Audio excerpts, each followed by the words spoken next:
So it seems like we have a stable amount of attendees, which is fantastic. So first of all, I would like to welcome you all to this webinar at Lund University. Today, we're going to talk with our law faculty and the programs in law. My name is Daniel Gunnison. I work at the Division of External Relations. I work mainly with recruitment from post-Soviet countries. So I work a lot with helping students find their programs at Lund University and also make their application complete. And today with me, I have a couple of colleagues. They will soon get the chance to introduce themselves. But before that, I would like to highlight that if you have questions that you would like to ask our panelists, there is a Q&A functionality in Zoom, and you just go down and click on the Q&A button, and you can write your question, and I will ask them to our panelists. So I think we are ready to introduce our lovely colleagues here. So I would like to start by asking Julian, could you please tell me who you are and what you're working with? Yes, so my name is Julian Novak, as you can see, and I'm one of the directors of the master program of European Business Law. We're actually three directors, but we thought we're not going to overwhelm you and just send one of us. But we are three. And myself, I'm German. I have studied in Germany and then in the UK, where I've done my PhD at Oxford. And after the PhD, I went back to Germany. I did finish my law course, and I'm a qualified lawyer in Germany. But then I came to Lund University about 6 years ago, or maybe even 7 years ago. And my research areas are in European law, more specifically, mostly in European competition law or competition law more general. Sometimes I do a bit of state aid, and I'm particularly interested in sustainability and competition and the digital world and competition law. And the next thing I wanted to do is tell you a bit about a broad outline about the program. The Master in European Business Law is a program that you can either take as 1-year course or as 2-year course. And in the first year, we do a bit of the basics that you need to understand the working of the European market, the market in Europe, and how to interact with the market as a business. So that means you're going to understand the structure of the European Union and how the European Union regulates the market, which rules and why they come into play. And then you're also going to do competition law. And if you choose then to finish after 1 year, you would do a master thesis at the end. And if you would choose, which we always hope, the second year, we are trying to encourage everyone to do that. Then you have the chance to specialize yourself. And there are a number of courses. We have I would say, IP track, where you can do stuff that is related to trademarks and patents and so on. We have then one that is more focused on the internal market. And then there are things like, for example, mergers and acquisitions. I teach state aid. We have a course on the digital world and AI. The courses, they are always taught by experts in their field, and they are always teaching areas that they do research in. And we always have practitioners as well coming in, teaching parts of the course, giving us practical insights. And given that everyone tries to teach in the area that they are researching in, we typically have, we won't guarantee that a course runs every time. So currently it's state aid that I do. Let's assume that I would be leaving, which I don't intend to, but if I would be leaving and someone would come to replace me, then we would not want them to teach state aid. If they're not an expert in state aid, we would want them to teach what they are an expert in that fits within the framework of European business law. And we will most likely expand a bit, but that's currently in the debate in the digital world. Currently we have one course, maybe we'll have more. But that's more or less the program, and I'm looking forward to your questions.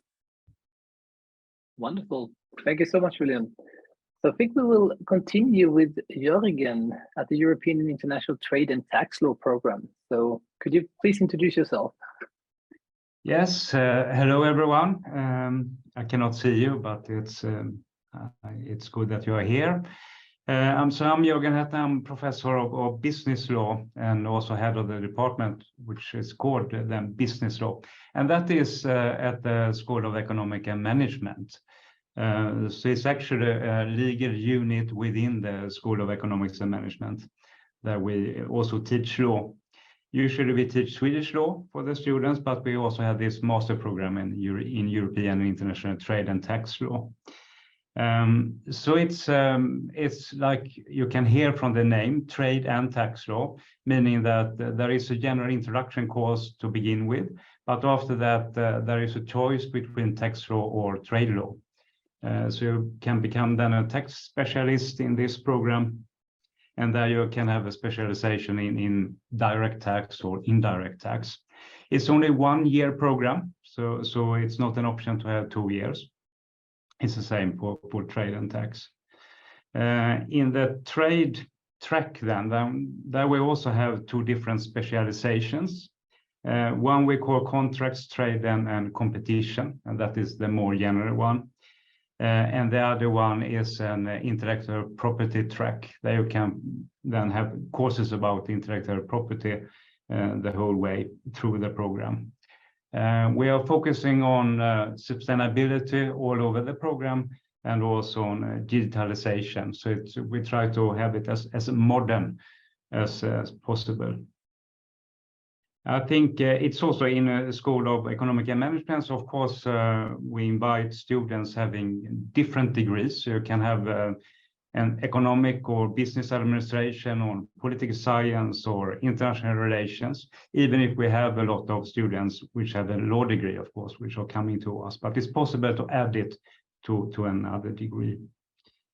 And the main idea behind this program is actually to train the students to help business in an international context. So this is about EU law, but also WTO law and international law in general, but focus on economic law, trade law, and tax law. So I think that is more or less what I want to say as an introduction. So thank you very much. Wonderful. Thank you so much. So I think it's time to head over for international human rights law. So we can't see, unfortunately, Daria's title here, and that is a technical problem. I can confirm she has done everything correctly, just doesn't show up. So Daria, please, can you tell me a little bit what you do? Sure. Thanks very much, Daniel. So hi, everyone. It's a pleasure to be here. I'm one of the directors of the master program in international human rights law. We, like Julian, in European business law, we're also 3, and I'm here representing my other colleagues. So I'm associate professor in public international law. I specialize in human rights law, of course, but mainly I work in international economic law and sustainable development and look at issues of privatization and financialization. So I worked with the UN previously, and I did my LLM and my PhD in the UK at the University of Nottingham. So to the program, which is obviously what you're interested most about. So it's a 2 years master program. So there is no option for 1 year. It's a 2 years master program. And in the first year, we cover what are made perhaps, we start with the basics. So we have 3 mandatory courses. So one is an introduction to public international law. Then we have 2 courses in human rights law 1 and human rights law 2. And then there are electives that you can choose in the first year. And in the second year, we have 2 core modules, 2 core courses, international humanitarian law and human rights remedies. At the moment it's called procedural law, but it's really about human rights remedies. And again, you have elective options. And then you have your thesis. So the last, let's say, 6 months are basically dedicated to a thesis that the students write in collaboration, of course, with an assigned supervisor.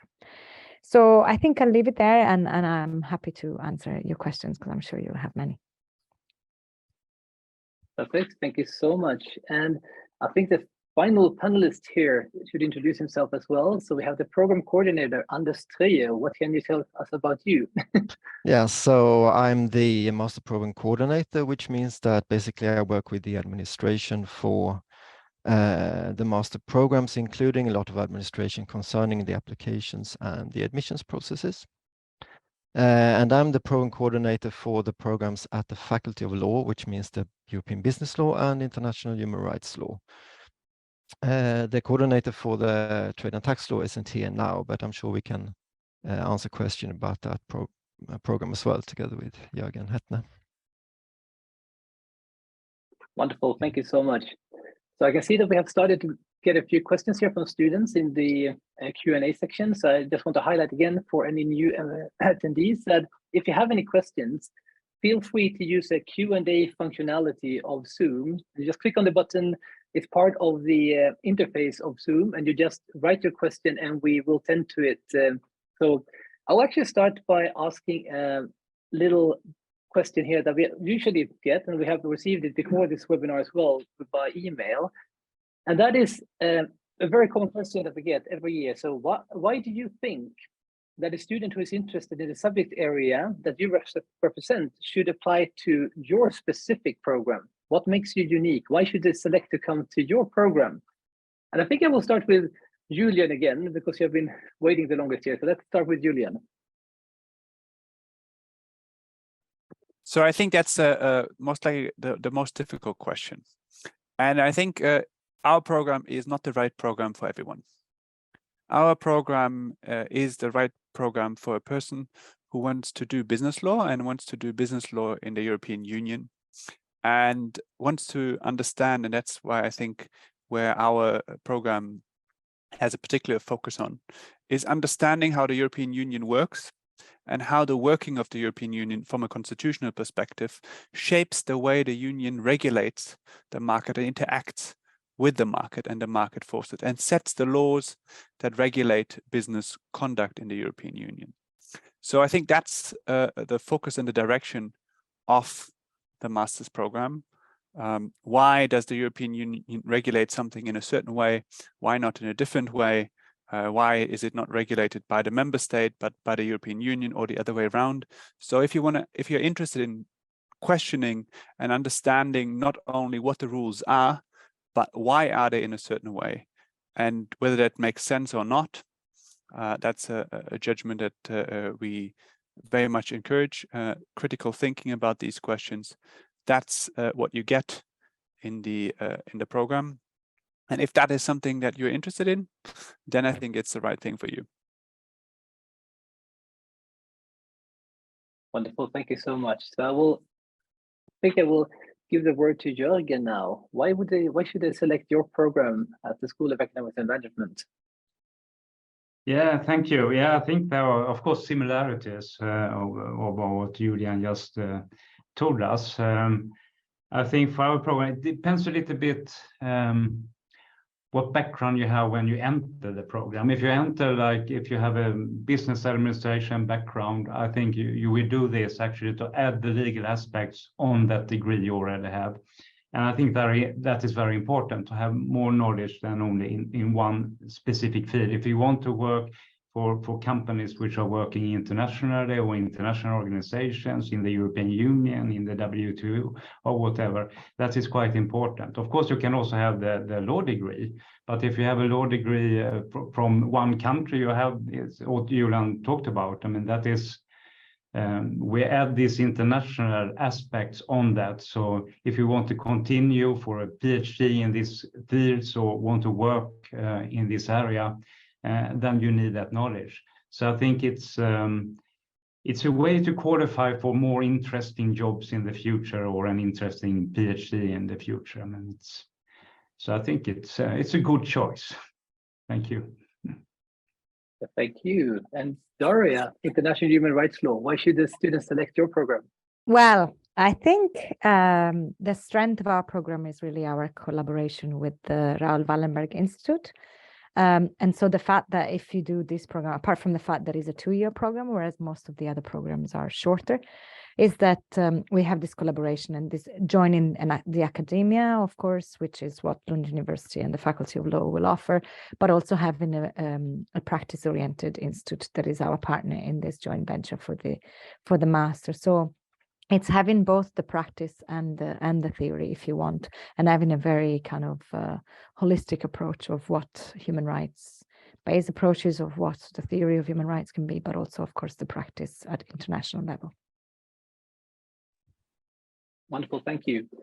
So I'm going to read a question to you guys here from a student, and I just want to know, well, I'll tell you students here that I'm not going to read up your names, okay? And the reason for that is that we are going to publish this online, so this will be made available. So I'm not going to read up your names because you might not want others to know your questions. So I'm just going to read the questions, you know, it's not like I'm ignoring you completely. It's just because we don't want you to feel that you can't ask any question. Just ask whatever you want and you will be anonymous to the rest of the world. No need to be worried. So here's a question. So it says that I'm currently applying for the European Business Law Master, and I wanted to know if the ranking of my university is taken into account during the application process. So would that make a difference? And the same students also asking, like, if I'm doing an Erasmus first in like Sweden, is that an asset? Could that be something that helps in order to be admitted? So I guess we'll start with Julian, because it is a question targeting the European Business Law program. So please. I think like it's actually a question that nicely fits to everyone. And the question, the answer is most likely I'm like a horrible lawyer because I say it depends. So the ranking of the university certainly is something that you take into account, but in the assessment decision, you need to think that all the applicants, they come from different places all over the world. And that's sometimes difficult to compare. So if you are looking at the ranking only within your country, that does not tell us too much. So the assessment of all applicants will be done on an individual basis. So that will just be one factor, the ranking of the university. More important, I think, is the individual itself that shows in their grades, in the letter of intent, why do they want to come to us? Or I suppose it's the other one for the other programs, it's the same. So it is a factor.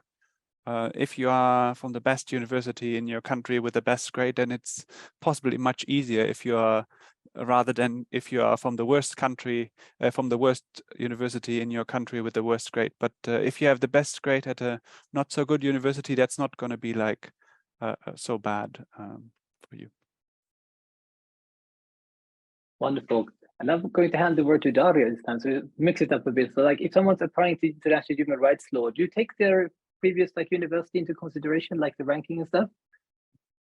So in a similar way as Julian is saying, I mean, the ranking of the university is only relevant in certain contexts, and is one of the limited elements that we take into consideration. So what is much more important from our perspective is the letter, so the motivation letter, and also, of course, the grades, so the overall grades. So, and it's the picture of the student and why the student really wants to come here, because of course we try to match in order to be able to offer the best also to the best students that come to us. So it's not so much your university, but who you are and why you want to come here. Wonderful. And Jörgen, at the School of Economics and Management. Yeah, I agree completely, actually. What I would then add is that never forget about, we call it the letter of intent, or we call it the statement of purpose. Because it's also when you read this kind of application, and sometimes there is not a statement of purpose, then you get the impression that this is a student who is not very serious about us, who has not even written a statement of purpose. So that is also important.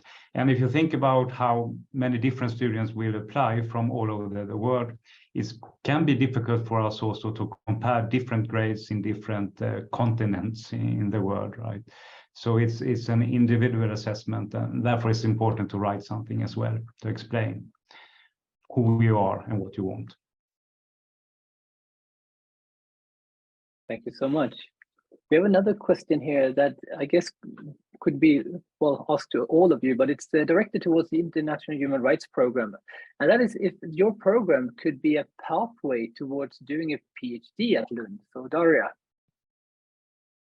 Yeah, definitely. I mean, and this is, I think, the beauty of, in particular, the International Human Rights Law program, that you have both the theory and the practice. So we have a lot of students who do the masters with us, because also in particular it's a 2 years master, that then progress to do a PhD either with us or actually they're snatched by other very, very good international universities that take our students. So it's nice because it creates also a network, of course, of alumni in academia at international level.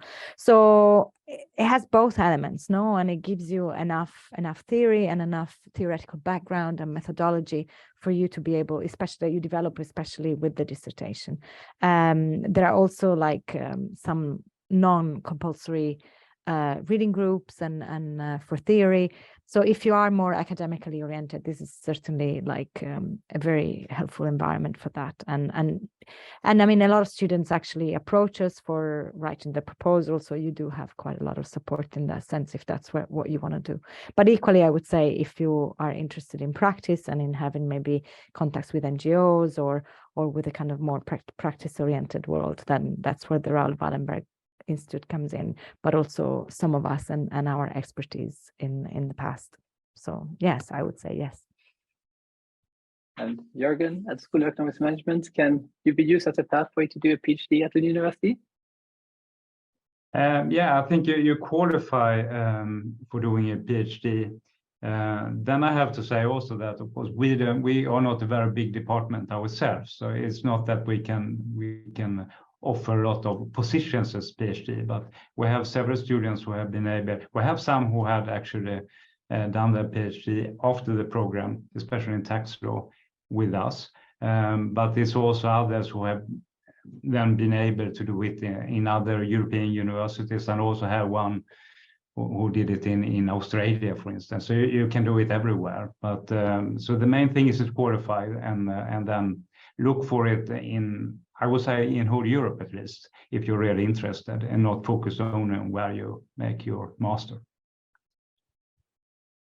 Perfect. And Julian, I actually know for a fact that there are some students from your program that continues on PhD already, but Julian, can you tell us more about it? I'll be brief because I don't have too much to add. I can say I currently have one PhD student who did exactly the master program with us. And I think the other thing, what Jürgen said, we have a lot of people who then go on to other countries and other places in the world to do a PhD. What I think what a master's program, especially if you do it abroad, does, it qualifies you and shows any kind of potential university where you want to do a PhD that there's someone serious about education and looking beyond their local kind of area and trying to have an open mind. So I think like if you're doing a master's abroad, that's always whether you do that with us, with one of my colleagues, or at another university. If you then afterwards want to do a PhD, that's I think much better than if you have just been in your home country and then try to do a PhD abroad. Daniel, maybe if I just quickly add, maybe one thing that is worth saying is that if students intend to stay here, it's actually highly competitive. So the qualification process for a PhD at the Faculty of Law, it's highly competitive, which doesn't mean that it's impossible, but I think we need to say it. I mean, I don't want people, because I wasn't sure whether the question was to do a PhD here or to prepare you anyway for a PhD. So in terms of preparation for a PhD, for sure.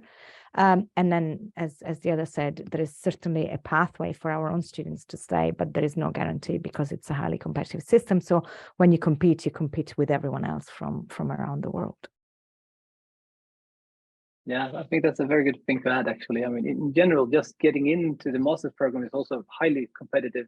But I think the students are aware of that. And I mean, yeah, it's very, very good just to keep that in mind that, I mean, you are competing with students from all over the world, and it's not getting easier at the PhD level, that's for sure. We have another question here that is more like a technical nature. So I think that we might have Anders to pitch in on this one here.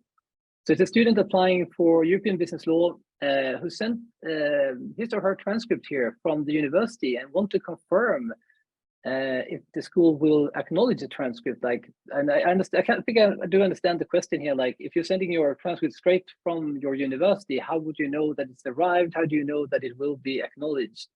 And Anders, maybe you could tell us a little bit more about like how that part of the application process works.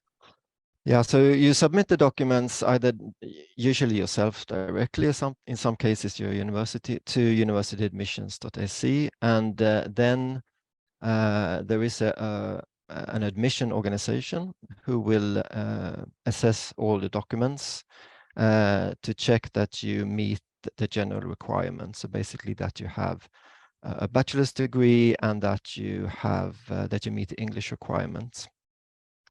And if there is a problem with that, you will get a notification in your account at University Admissions.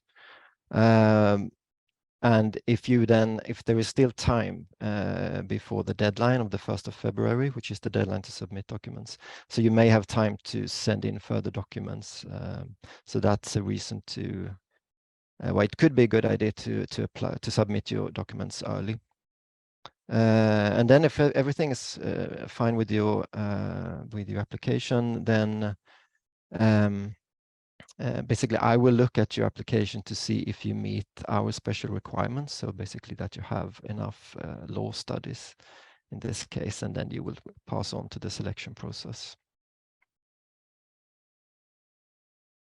Thank you so much. Yeah, it's very important, I think, to basically highlight that, like the general requirement that you have a bachelor's degree before you make your application, that is not necessarily reviewed by Lund University. It is reviewed by the national organization in Sweden. You have this national application system. So it is important, just like Anders said, that you make your application as soon as possible. And then if you're able to basically provide all your documents way in advance of the 1st of February, and if you can also pay the application fee, if you're required to pay the application fee, please do, because it gives you a little bit of a buffer. If something were to go wrong, you have a little bit extra time to fix those issues before the deadline. We have a really interesting question here. It's actually many questions in one. So I will start with the first one, and that is, how are courses taught at your university? What can they expect? And I think we can start with Jürgen this time. How are you teaching your courses at the School of Economics and Management? Yeah, okay. I think, of course, there are different styles from different teachers, to be honest. If I would say that, which is quite typical for us, is that we have lectures and seminars, and then sometimes the seminar are also then connected to group works and some kind of case studies.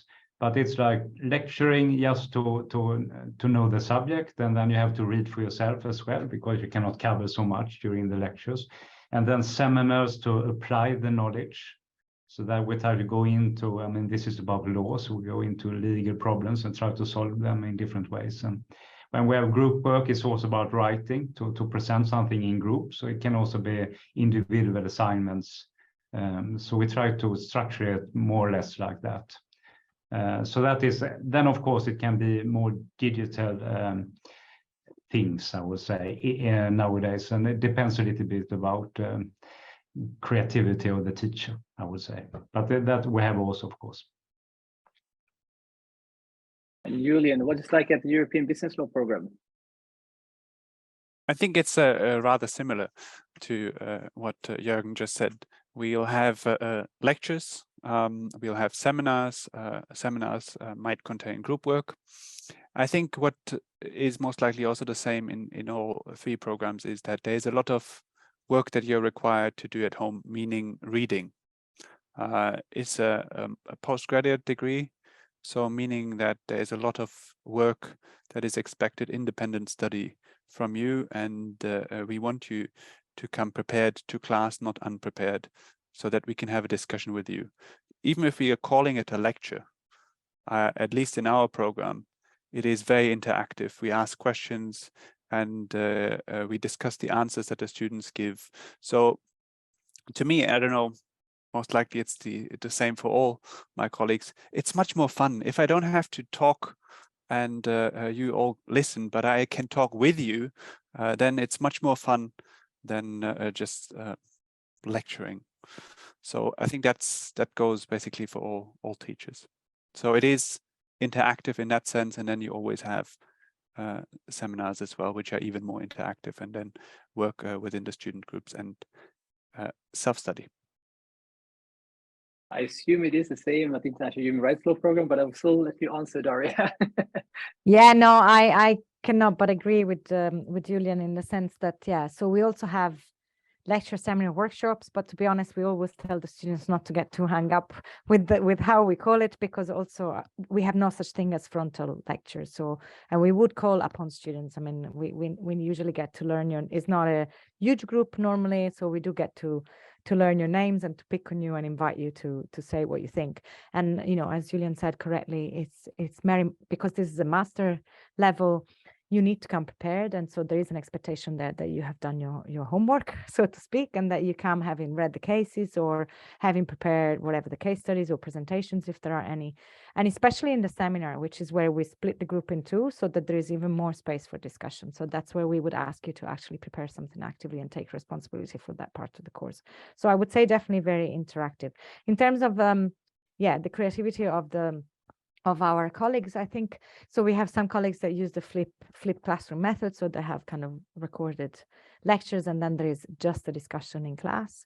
Others who might require you to do kind of models, you know, so there is a lot that can be done. Some ask you to video yourself, you might have presentations, so it's definitely very, very interactive. There is one part that inevitably will have to be kind of more descriptive, but it tends to be not too long and something that you need to prepare yourself in preparation for the class. Thank you so much.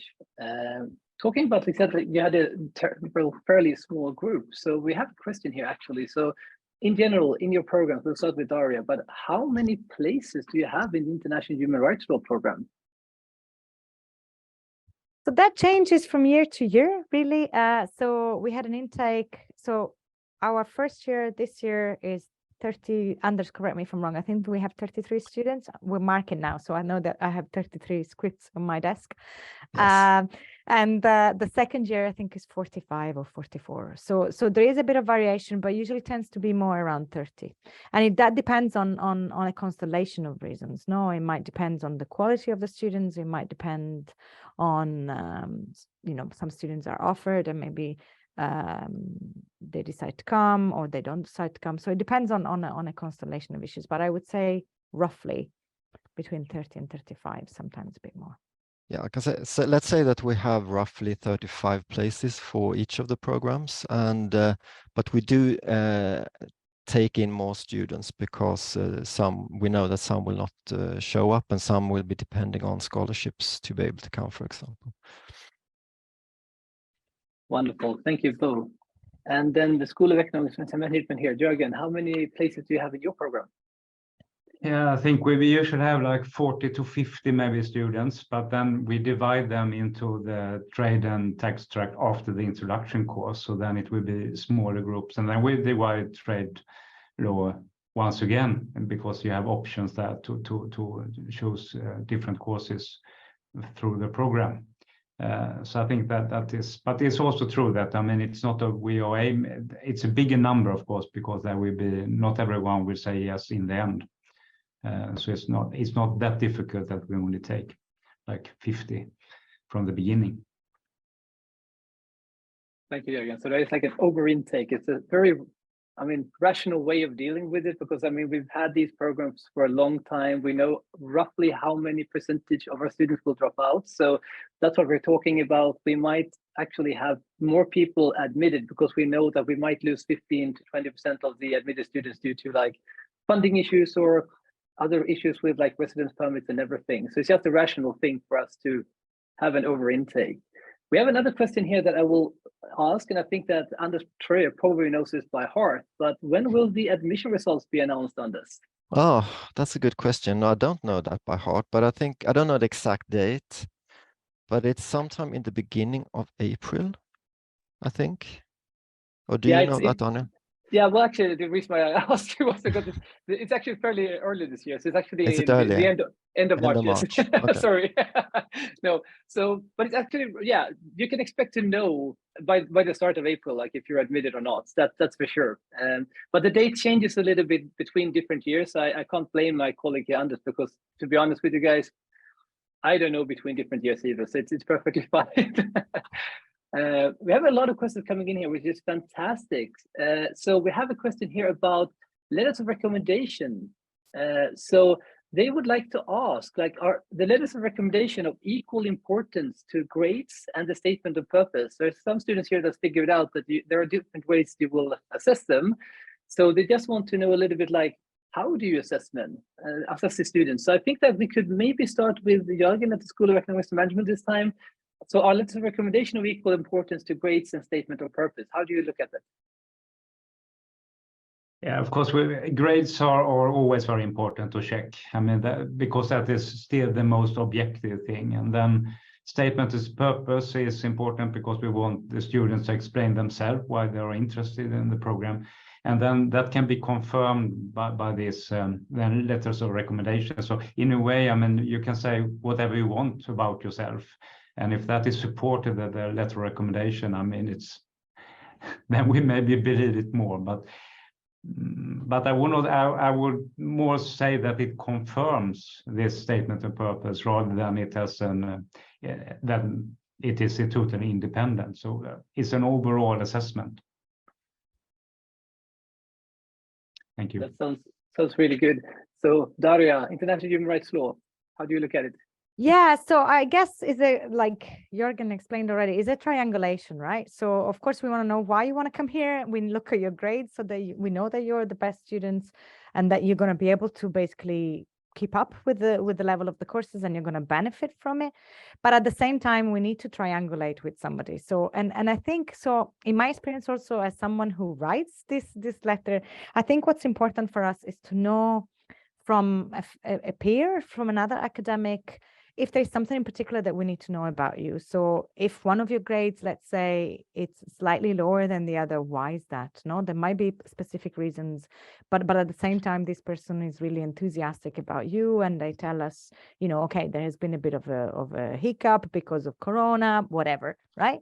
And but this person is the best person. It's able for independent work and will definitely thrive with a master's in public international human rights law, you know. So I think that's really what we look for. We look for a confirmation, but also for something more if there is something more to be said. That goes for the negative, right? So if you ask somebody to write you a reference, make sure it's the person that supports you, of course.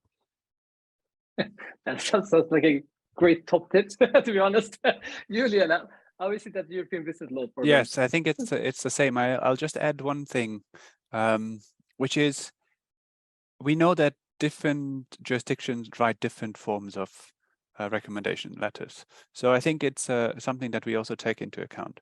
What I would advise anyone is, in general, wherever you are, get someone to write a recommendation letter of, should be ideally an academic recommendation letter, but someone that knows you, that can write something that makes sense. Sometimes you get that, get those letters, and that also has to do with the jurisdiction, that are very generic, saying so-and-so has been in my course and has achieved this and this grade, and that's, I don't know, top 10%, full stop. And that's all the reference letter says. It's nice, but sometimes a reference letter can provide more details, as Daria said, can explain things, and that might be very helpful in that regard. So it's not in itself an independent source, but rather a kind of confirmation, explanation, elaboration kind of situation. Thanks. Thank you so much. So we have another question here that's interesting. It's a student that is now a practicing lawyer that graduated with a bachelor in law degree more than 20 years ago. So they want to know, do you still assess more on the grades, or will the actual international and professional experience be of any help when they're applying? And I mean, we get a lot of questions. I can tell you straight away, no matter what the faculty, sometimes, and even when we're meeting students abroad, like, so a lot of students go like, I'm fairly old, you know, they think that they're older. And I can instantly say that by law, we are not allowed to discriminate, guys. Don't worry about that. But yeah, it's a good question, actually. Like, if you have someone with like experience, how do you look at that? So we could start with Julian this time, I think. Yes, I think those people that have experience, I think then the experience at some point becomes more important than the grades. Although they might show a certain, I don't know, pathway. If you have excelled already at the university level and then you continue to excel at your job for years and years, that makes a nice progression. But you can also have the opposite, where you say someone was not as good as university, but then afterwards really the rocket takes off, and then the rocket part is more important than the grades. So I think we do take the age and the experience into account in those situations. Thanks. Thank you. And Daria, International Human Rights Law? Definitely no, I can confirm that. And so especially I would say in our master program, we have a lot of people who have a lot of experience. So some are judges in constitutional courts, some are, you know, coming from the European Court of Human Rights. So, you know, sometimes for us as well, it's like, okay, this is going to be fun, right? And so I think it enriches the environment. And I think one important thing at the master level is that you learn from each other as well. So you learn with us, but you also learn from each other. So it's really like a collective learning experience.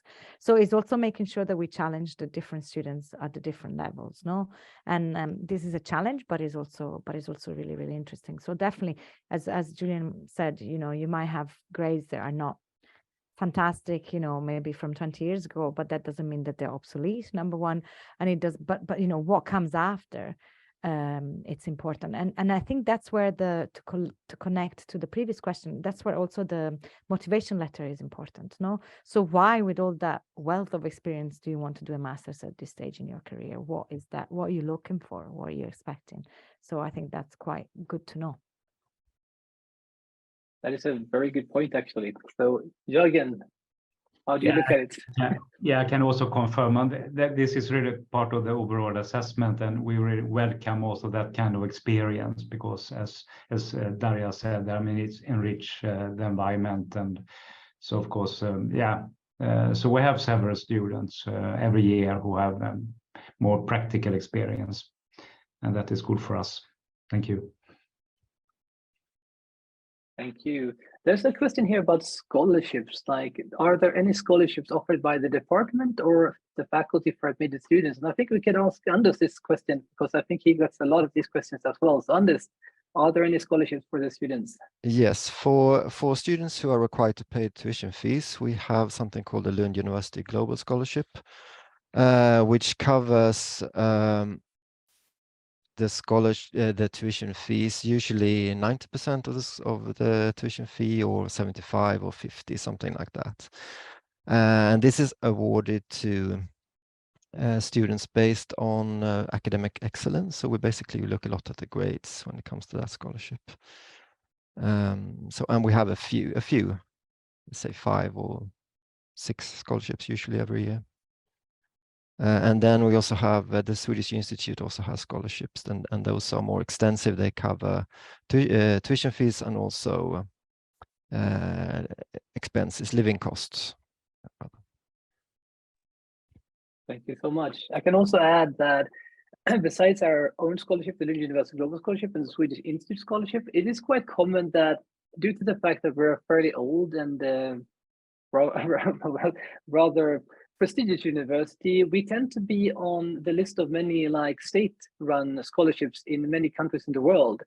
So I just got back from a meeting in Azerbaijan that I had on Monday, and they have a state, like a government scholarship. So you could potentially from your own government or from your own country get scholarships as well. And we have no problems facilitating a smooth process for you. If you're applying for one of these scholarships, you just let us know and we will set everything in place so that you should be able to fund your studies with the help of that external scholarship as well. We have another question here. So we are allowing students for most of our programs to apply when they're in their final year. And this is a very interesting question, something that I am also quite interested in knowing, because I get these questions a lot.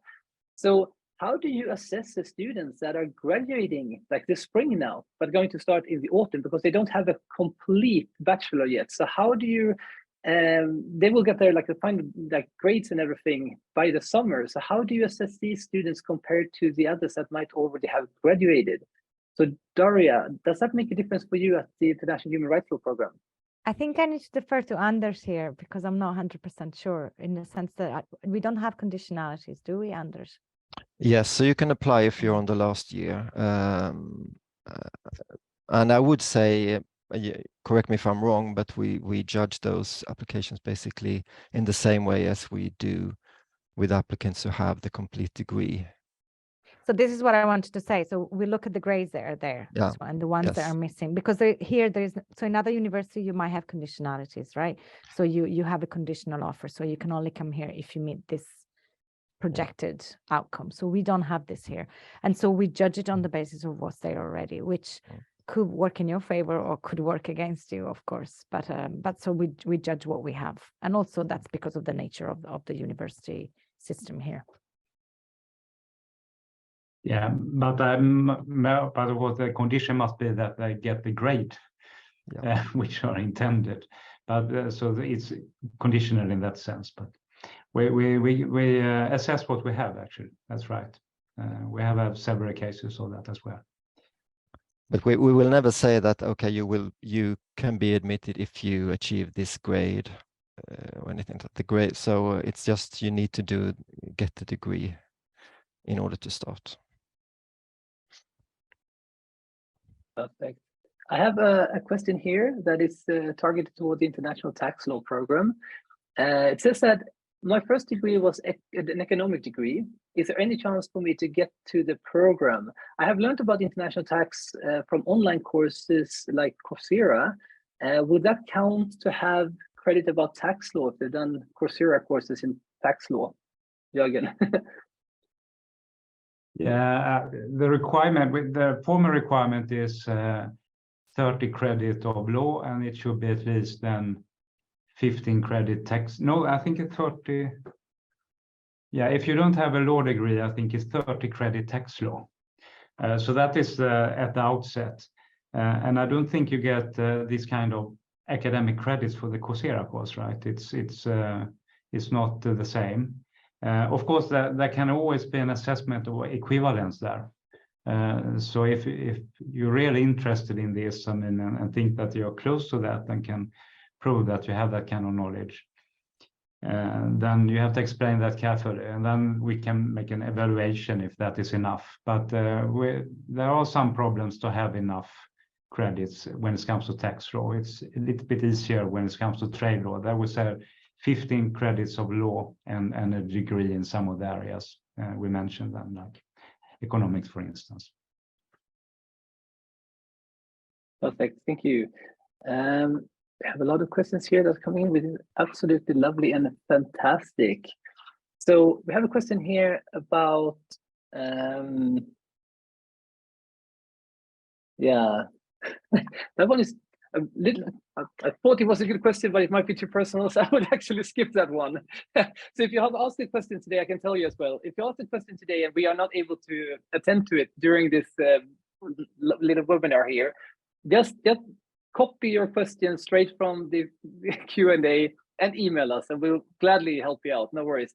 But if they're too specific, I think I will just skip that one. It looked really interesting, but I have to move with someone else here. And they're asking here, can they apply for more than one program? Can they apply for global studies and human rights and be qualified for both? And what will happen with their application? I think Anders might be the best one to answer this question here. Yeah, so yes, you can apply for more than one program, but you need to rank your choices. And that means that if you get admitted to one program, all your lower ranked programs will be deleted. So you will not be able to be admitted to more than one program. And if you are, for example, if you are admitted to your second choice, you will be, but not to your first choice, you will remain as a reserve on the first choice. And if you are admitted to that, you will then have to choose which program you do. But yeah, it's important to keep in mind that if you are admitted to one program, your lower ranked alternatives will be deleted. Thank you. Yeah, that's very important. It happens every year. We have students that have missed that part with actual ranking. Please don't. If you heard us now, don't. For the love of God, don't. So we have another question here, like talking about the application. So since we have your gathered knowledge here and you have a vast knowledge that we would like to tap into for the students' sake, what are the most common mistakes that applicants make when they apply to your program? What is like a big giveaway for you? Like, no, sorry, we will not be able to help this kind of student. What are they doing that's basically making them strike out from admission? Jürgen, do you know, are there like a very common mistake that a lot of students make that make them completely, unadmissible?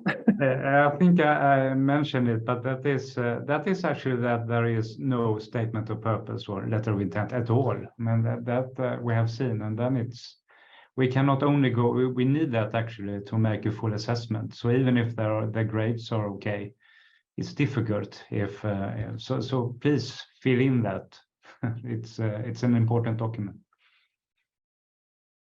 Thank you very much. And Julian, is there anything your students are making that is just a big no-no? Yes, I think it's the same as Jürgen, even though I don't think we have seen people with no letter of motivation. Can I just quickly butt in there? Because the reason why you don't see them is that I take them away. So if they Good. don't write the letter, you're out. Yes, Yeah. exactly. So you're out. But what I basically wanted to say, so within the group that assesses the applications, this letter is important. And what we see sometimes is that, well, you send, not too often, but sometimes we see that you send the wrong letter to the program. That might happen on by accident, yes. But if I'm getting a letter that explains me why you are so interested to study the Master in European Law at the University of Amsterdam, then I say, well, study the European University of Amsterdam, but then this application is not for this university.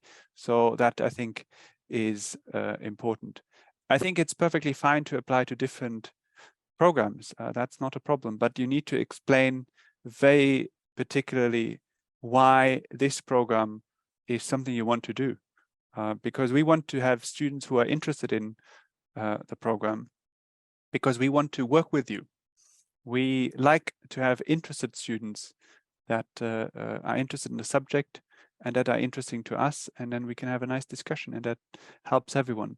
That's, I think the main danger. Are there any differences for you, Daria? Yeah, no, I think you got it right. So we're lawyers, so a sloppy application will not go down very well. But I think also maybe what's important to explain is the reason why we all say this letter is important is because the community, this is a community, right? So we don't have 200 students where you're just a number. This is a smallish group, in the sense that, 30, 40 students, we get to know each other, especially in our course, which is 2 years, right? So in 2 years, we need to know you personally as an individual, and through the dissertation, the thesis, even more so. So, and when you have your electives, the groups are even smaller. So, and we can be 15 in a class, we get to know your names. So it's important for us to know why you want to come here. Why Lund? Why should we have you? What can you contribute to this program, and what can you benefit? Tell us about you, because that's the community you're going to be part of for 2 years. So it's important for us, it's important for you that the match, it's correct. And yeah, sloppy application and not for lawyers, right? No, I think a lot of students actually, they need to understand the fact that, like, we're not business driven. We're not extending our programs. We can have hundreds of really good students applying, and we could potentially fill several law programs with students if we were after money. We just don't. We like to keep a high quality of education, and it's totally up to our academics to decide if they think they can train 25 really good lawyers, they will. Even if we could make a lot of money of having 100, we are not interested in that. And another thing, that's a top tip for all students applying to Sweden. You can apply for 4 different master's programs. That means that you can apply for 4 different universities if you want to. That's perfectly fine. But yes, for the love of God, don't copy the same statement of purpose for all 4 universities. We will see that Uppsala was apparently also your top choice in Sweden, and apparently it's not. So please don't do that mistake. I highly encourage you not to make that mistake. Another thing we have here, a question that we also always get from students, and I see that we are soon reaching the timeline here. We have to end soon, but students are going to make a huge investment, both like personally, financially, by coming to Sweden. So what are the job opportunities after they graduate from your program? And I think we start with Jörgen. Yeah, now I think I have to say that if you're looking for the Swedish law legal market, there is very often a need for having a Swedish law degree. So when we have international students, that can be that I think that now I can start working in Sweden after that. That is maybe not the best option. I think the most one who has been successful, they have coming from the home country and went back there, and they have qualified for better positions in that country, more interesting jobs. So now I'm talking more about the international students because I think the Swedish ones knows better. But it's also to think about what we discussed for the PhD before, that if one is coming to Europe, then the job market you will be qualified is at least the whole Europe, or also international organizations, European Union institutions, etc. So you should focus more on that try to then apply more broadly.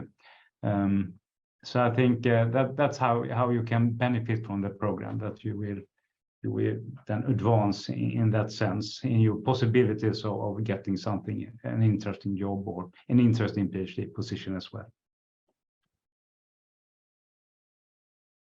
Perfect, thank you. And European business law, Julian, what are the job opportunities like? So what are the job opportunities like is a different question than the answer that I'll give you. I'll give you the overview of what students do afterwards. So I think a lot of students go back to their home countries and then, as Jürgen said, get a nice job in their home countries. We'll see students who end up either continuing with a PhD. That's very much encouraged. We academics and we like to educate academics, but that's certainly not the only thing. Practice is a huge element, and that can be different things. We have people who work at the Court of Justice, the European Commission, the current director of the European Economic Community Enforcement Agency has done the master here in Lund, was one of the first applicants, one of the first batches of students. So we have that at the institutions, we have people in academia, but we also have people then who continue in practice. And in Sweden, that's, I think, what Jürgen said, it's a bit more tricky to get into the law field. We have people who work at, I think, the Swedish Competition Authority, we have a couple. People who don't have a Swedish law degree have it a bit more difficult to go into the actual law practice. What we have seen is people who work in-house. We have students that work at IKEA, for example, doing compliance. We have people who are working in digital companies on complying with European Union law. We have, I think, now one student who went from here to get a job in Estonia working for Revolut. That's a fintech company looking at different digital market laws and compliance reasons. So in-house, back in their home jurisdiction, lawyers, or sometimes in Brussels as well. People who go to Brussels become lawyers in Brussels. Institutions, academia, that's what people do afterwards typically. Wonderful, thank you. And Daria, International Human Rights Law. Yeah, I would just add, I mean, on top of what the others have said, like for our specific course, you would have international organizations and also, of course, the European Court of Human Rights. Some students go to regional courts. Usually they have these contacts before, or they might have exams, or they might have access. The junior professional officer for the UN, it's also state-based. So, you know, depending on the country of origin of the student, if they have such a program, for instance, Italy, where I'm from, doesn't have one really open all the time, but other countries do. So junior professional officer allows you to work for the UN for a period of 2 years, funded by your state of origin. And NGOs, of course. I mean, our course also gets a lot of practice based, as I said, with the Raoul Wallenberg Institute. So NGOs also in the country of origin or at international level as well.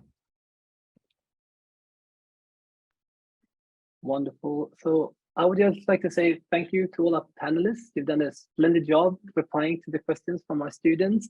And for all students that joined us, I'm terribly sorry we're not able to answer all questions. I mean, unfortunately, it's only 1 hour, but I hope that you got like a great idea about the programs and our staff members. They are lovely, all of them, so you have nothing to worry about. And if you have any more questions, I actually listed a couple of links here. You can go straight to the program web pages where you can find contact details to the programs themselves. I also added the link to, it's a web form. I know I hate web forms myself. No worries, you don't have to think too much about it, because web form is not like a customer care system where they don't care about you. The fact of the matter is, like, if you use that web form, my colleague will make sure that your email ends up at the right place and you will get a reply from us. So please use the web form I linked. I know that you wanted an email address, but I prefer the web form. It goes straight into the system. It makes everything easier for us to handle.